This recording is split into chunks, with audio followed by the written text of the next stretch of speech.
राधे राधे महाराज जी। महाराज जी, क्या सांसारिक जीवन में सफलता और आध्यात्मिक उन्नति साथ साथ चल सकती है? चल सकती है, बहुत जोर की चल सकती है अगर हम विवेक के द्वारा चले तो। अधर्माचरण करने वाला आध्यात्मिक हो ही नहीं सकता, और अधर्माचरण करने वाला अगर उन्नति को प्राप्त हो रहा है तो पूर्व पुण्य से हो रहा है। पूर्व का जो पुण्य है वो उसे उन्नति को दिखा रहा है, वो बहुत बुरी तरह नष्ट होगा। पहले ही हमें कवच पहनना पड़ेगा कि अधर्माचरण हमारे अंदर ना आने पाए। अब क्या क्या धर्माचरण है, जब हम रोज सत्संग सुनेंगे तो हमें पता चलने लगेगा। और वैसे तो आपको पता है सबके हृदय में भगवान बैठे हैं और वो बता देते हैं गलत है। क्यों? आपको अनुभव हुआ कभी कि जो ही हम कुछ करना चाहते हैं वो गलत होता है तो वो भय देते हैं और कहते हैं ये गलत है मत करो, लेकिन हम इसमें सुख मिलेगा, इतनी जोर की भावना हो जाती है कि हम भगवान की आज्ञा का उल्लंघन करके और वो पाप कर्म कर बैठते हैं।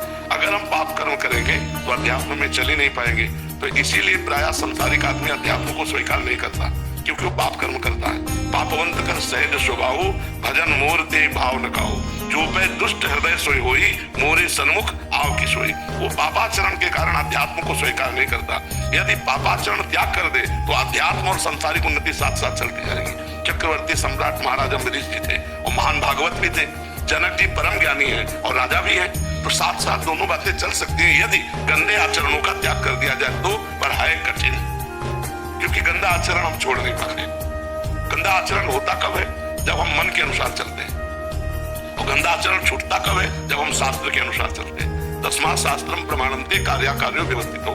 कार्य और अकार्य की व्यवस्था शास्त्रों में की गई। तो सब शास्त्रों का ज्ञान ना हो तो संतों का संग करो, तो वो सार बातें आपको सत्संग में सुनाते रहेंगे तो आपका ज्ञान प्रकाशित होता रहेगा। अगर हम शास्त्रीय ज्ञान के अनुसार अपने कर्म का अनुष्ठान करें, अब जैसे आप कोई पदाधिकारी है, आपको पता है घूस लेना कानूनी अपराध है और भागवतिक भी अपराध है, लेकिन कौन मानता है? आप विचार करो। आपको पता है कि निर्दोष को बख्शना और दोषी को दंड देना यही हमारा कर्तव्य है, लेकिन कहाँ कर्तव्य का पालन करता है? क्या वो नहीं जानता है पाप करना है?